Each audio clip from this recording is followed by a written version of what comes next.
1945년 8월 15일, 온 국민의 염원이었던 독립이 현실이 되었습니다. 누구보다 나라의 독립을 원했던 김구 선생의 진짜 소원은 따로 있었습니다.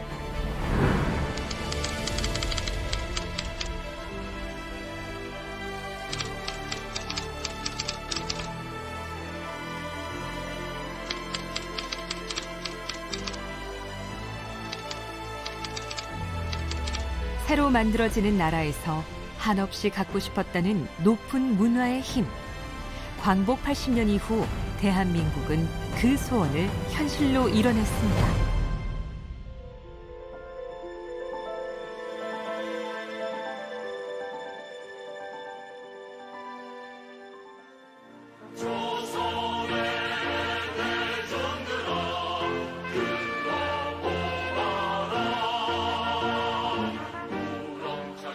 독립의 그날, 만세 소리는 노래처럼 전국으로 퍼져나가고 흥겨움에 어깨춤이 절로 나기도 했죠.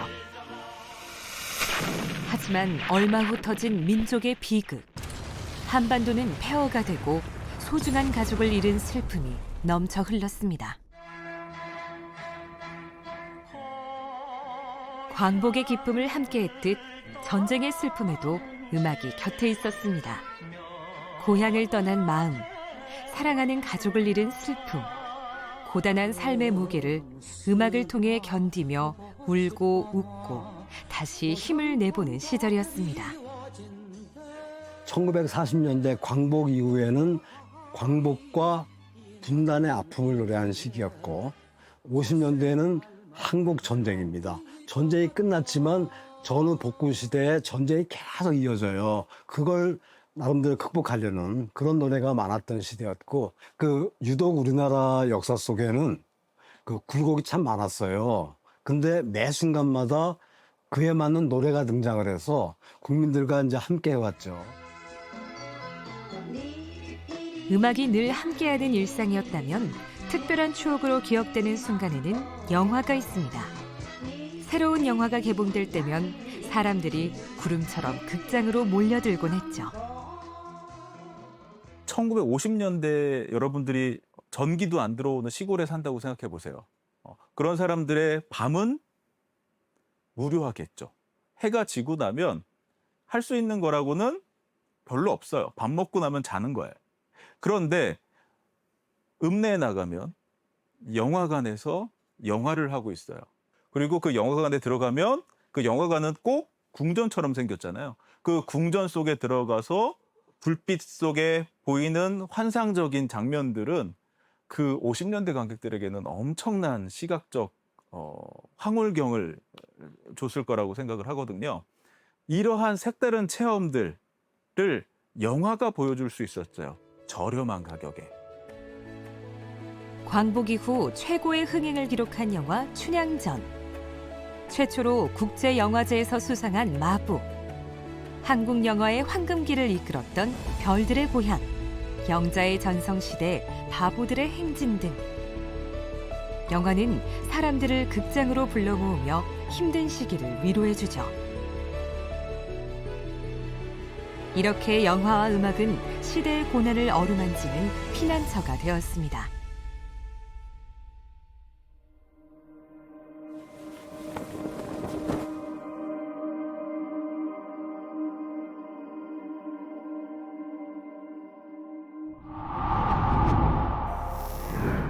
(1980년대) 들어 텔레비전 보급률이 급속하게 늘어나기 시작합니다. 또 하나의 급속한 변화가 있으니 바로 컬러 방송의 공식 도입인데요. 컬러 텔레비전은 안방을 공연장으로, 무대로 바꿔놓았습니다. 그렇게 1990년대 드라마와 음악은 전례 없는 변화를 맞이합니다. 당시 시청률이 50%가 넘는 드라마가 다수 포진할 정도로 양적, 질적으로 크게 성장합니다. 대중음악계에도 하나의 전설이 시작됩니다. 바로 서태지와 아이들의 등장인데요. 당시로서는 낯설었던 탓일까요? 처음에는 환영받지 못했지만 이후 음악을 넘어선 모든 장르에까지 신드롬을 일으킵니다. 이들의 등장은 다소 밋밋했던 대중가요계의 판도를 뒤집어 놓으며 K-팝의 시초였다는 말이 나올 정도로 여전히 전설로 회자되고 있죠. 서태지와 아이들의 등장이 또 아마 우리 가요계를 변화시켜요. 그건 직접 작사 작곡하고 편곡하고 연주하고 춤추고 이러면서 이 가수라는 영역에서 하나 넓힌 것뿐이 아니라 서태지의 모든 것이 사람들 따라하기 시작했어요. 그러니까 유행을 했어요. 헐렁한 그 티셔츠에 뭐 무슨 그 헤어스타일 막 이런 것도 그대로 따라하게 됐어요. 그러니까 서태지 신드롬이 일어나면서 패션까지도 장악을 해요. 서태지와 아이들을 비롯해 1990년대는 음반 시장이 호황기를 이룬 시대이기도 한데요. 1990년대의 드라마와 노래는 단순한 오락을 넘어 변화하는 한국 사회의 꿈을 비추는 거울이었습니다.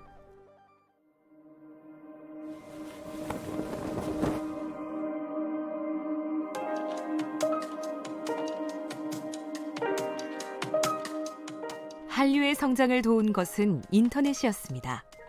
1990년대에는 1%에도 미치지 못했던 전 세계 인터넷 보급률이 2000년대 들어 급속하게 높아지면서 한류를 널리 퍼뜨리는 씨앗이 됐고 한류의 성장과 그 궤를 같이 하게 된 것이죠.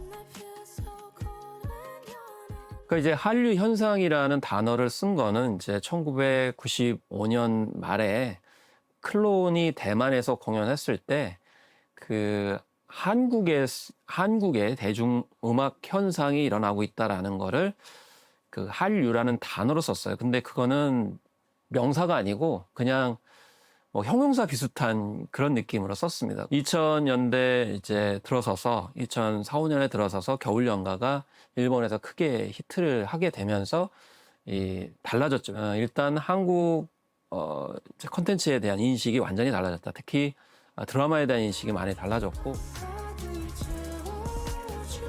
한류를 넘어 이제는 K의 시대가 열렸습니다. K-팝, K-드라마, K-영화를 넘어서 대한민국의 모든 것이 궁금해지는 그야말로 K-컬처의 시대입니다.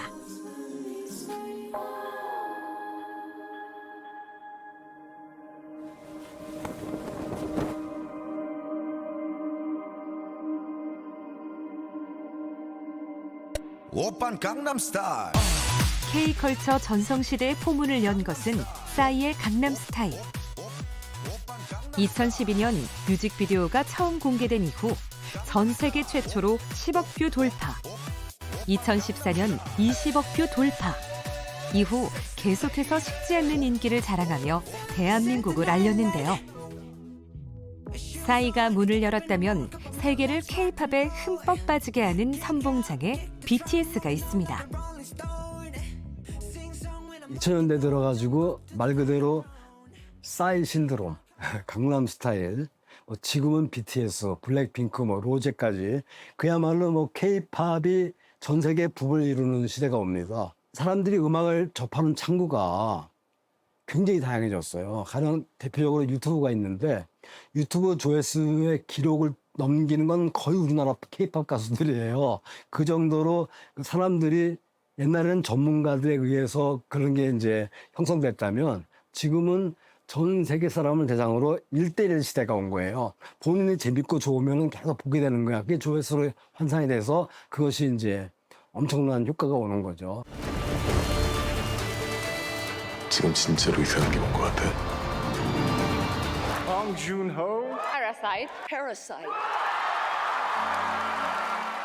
영화계에서도 일대 파란이 일어납니다. 영화 기생충이 92회 아카데미 시상식에서 무려 사관왕에 오른 건데요. 온 국민이 잊지 못할 감동의 순간입니다.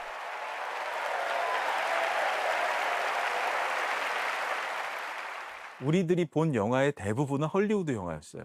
그러니까 헐리우드 영화는 일종의 영화가 가지고 있는 환상을 구현해낸 일종의 꿈의 궁전을 만들어낸 꿈의 공장이었던 거죠.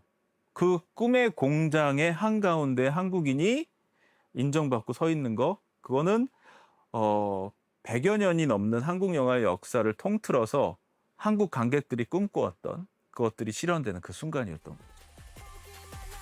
다양한 OTT 플랫폼의 등장과 함께 K 콘텐츠는 더욱 날개를 달았는데요. 그 중심에 오징어 게임이 있습니다. 공개되자마자 전 세계의 관심이 여기에 쏠립니다. OTT 플랫폼 최초로 모든 국가에서 1위를 차지하는 것은 물론 최장 누적 시청 시간을 기록하며 선풍적인 인기를 끌었죠. 2016년에 글로벌 OTT인 넷플릭스가 우리나라에 진출을 했는데요. 아시아 전반을 넘어서서 전 세계적으로 한국의 드라마들을 굉장히 많이 보고 있다라는 게 확인이 되었기 때문에 넷플릭스에서도 한국 드라마들을 많이 구입하고 그 이후로 넷플릭스를 통해서 우리나라 드라마들이 전 세계에 굉장히 많이 보급될 수 있었습니다.